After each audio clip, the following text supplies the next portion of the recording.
Hello, Just Too Good here. Today I'm taking a look at the LEGO Star Wars The Rise of Skywalker Poe Dameron's X-Wing fighter set, which has 761 pieces, 4 minifigures if you count R2-D2 as one, and retails for $90 in the United States. I got this from Canada thanks to Carson Bricks. Now let's take a look at the minifigure. I'll start off with Poe Dameron just because his name is on the set, but he's probably the least interesting of the three. Still a really cool figure because he does have this exclusive new helmet design. We don't usually see this dual molded helmet in different sets because it seems like it's pretty expensive for LEGO to produce, so I'm glad to see it here. We did get this Poe Dameron helmet design with the older style helmet before, so it's cool to see it upgraded. Underneath, though, is just the same face print he's used since 2015. With the first Poe Dameron's X-Wing fighter. I guess that was the only set he came in that first Force Awakens wave, which does have the alternate face at the back. Oh, and LEGO also included an extra hairpiece for Poe if you want to take off the helmet, and dang, does he look like David from Solid Brick Studios. My favorite minifigure of this set is Jannah. This figure and character is exclusive to this set, unfortunately, because this is like one of the most detailed figures in the Star Wars line. Love the specific hair whatever combo. I don't know, like a headband or whatever, visor maybe. It just works very well, and I'm sure it could be used in different settings if you ignore that design on top. Maybe I'll even have to paint over that so it could just look like a hat or something. I love all the waves on this hair. It's just a really well-made piece. Underneath, though, she has a pretty cool and useful face print since we don't really get black girls in LEGO form. In the alternate face, she does look pretty ticked off, which is kind of cool, too. She has a quiver and a bow and arrow. And one thing that really surprised me, if you didn't see before, is this little arm printing. Yeah, I wasn't expecting LEGO to do arm printing in a regular Star Wars set. Usually they save that for UCSs, so that's really neat.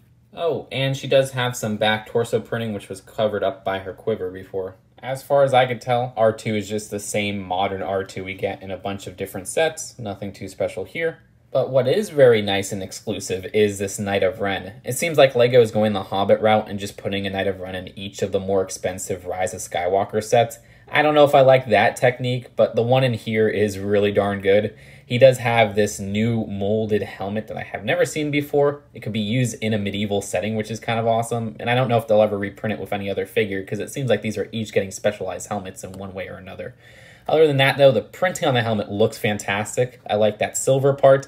There's no face printing underneath. I guess they're trying to keep the identity secret. And there's also a nice gunmetal gray to the whole outfit that gives it to shine, as well as some nice silver printing on the torso and legs. So yeah, very cool figure, but now since I got this first one, I gotta collect them all. No.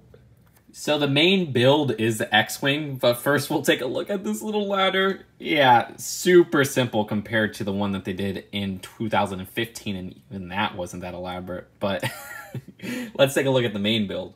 I'm not a Star Wars lore master with the ships, but I have to say, I like what they have going on here. The orange, blue, and white is a color scheme I didn't expect to like at first, and I actually didn't like at all at first, where the blue just felt like it was unnecessary. But now I really like how the blue just makes it pop out a little bit more.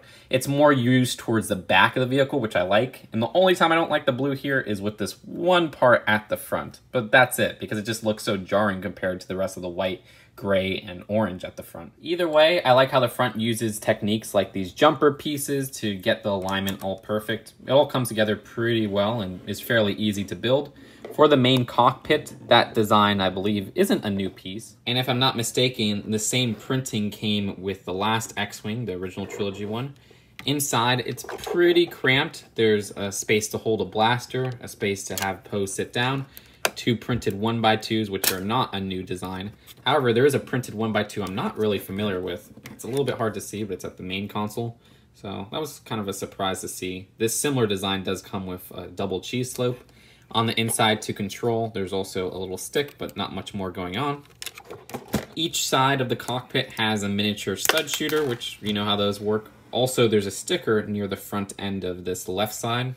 Right behind Poe's cockpit is a small area to fit R2-D2, where he just kind of attaches to that jumper plate. As somebody who only built the first Poe Dameron's X-Wing from 2015, an improvement I noticed are the design of these engines here, which this front part uses macaroni bricks. I am not familiar with this piece, and correct me if I'm wrong if they're not new, but they look new to me. I did a part search. They haven't come in light gray at the very least before, and I can see a lot of use out of these corner pieces, so I'm really excited to see those.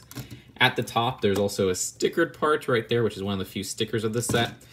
And if you're familiar with any of these Poe Dameron X-Wings that they've released in the past year since the sequel trilogy started, you might know this whole play feature going on with the rubber bands and the wings. I am so ready to swoosh. First off, make sure you have your landing gear up, and to activate this play feature, all you have to do is push this part forward, and the wings come out just like that into flight mode. I like that. That wasn't the same way in the first Poe Dameron's X-Wing. I think it was like a twist feature or something. This just works a lot smoother. And then if you want to put it back into its landing mode, all you have to do is push this part up, and sometimes you'll have that missile launching. Yeah, on the underside of the vehicle, LEGO conceals these spring-loaded missiles here, which if you want to activate regularly, you could just push from the top. But sometimes the force of it all just activates them on themselves. Honestly, though, I really like the underside of this vehicle, where near the engine area, they use a lot of sloped and round pieces to kind of top it all off and make it look complete. And I don't have too much else to add to this close-up of the build. I think it shows itself pretty well. Just a better look at the back area where they have some of those engines complete. But that is it for the build of Poe Dameron's X-Wing. Let's take a look at the packaging and then the final verdict. The box for the set is that $80 box size or $70, but here it's $90. Ugh. As for the instructions, it's pretty big, and at the end there is an ad showing a lot of these other January 2020 sets, as well as the Skywalker Saga game. So overall, everything included in this set I really like. The design of the X-Wing has grown on me with the blue. I think the color scheme is really unique and actually pops out. Maybe the blue gets a little bit overbearing at points, as I pointed out in the close-up, but it's no big deal. Orange and white calls right back to Galaxy Squad, so I might have that nostalgia going for me on why I like the color scheme. Beyond that, the minifigures included. Jana's fantastic and the Knight of Ren are fantastic. Those two are some of my favorites of Winter 2020 from any theme. I like that a lot. They're exclusive to the set, fine. Even an exclusive Poe, that's cool. Okay, what's weighing the set down? Price. That has nothing to do with the build. That has nothing to do with what's included. Well, I guess it kind of relates to what's included to see if it's worth the value. But you get my point. The price is freaking awful. 90 bucks for this? No, no, no, no, no. And it has some of the least things that these X-Wings have. It seems like it has such little minifigures. It doesn't even have like much of a side build besides this little part here. And this just feels like it should be $70. That's my first complaint. Second complaint, I'm tired of X-Wings. I like X-Wings a lot. Yeah, they're iconic. But my gosh, LEGO, you release so many back-to-back, it just kind of feels like this isn't as special as it could be. Last year, we got the Juniors one. Year before that, original trilogy. 2017, I don't think had anything.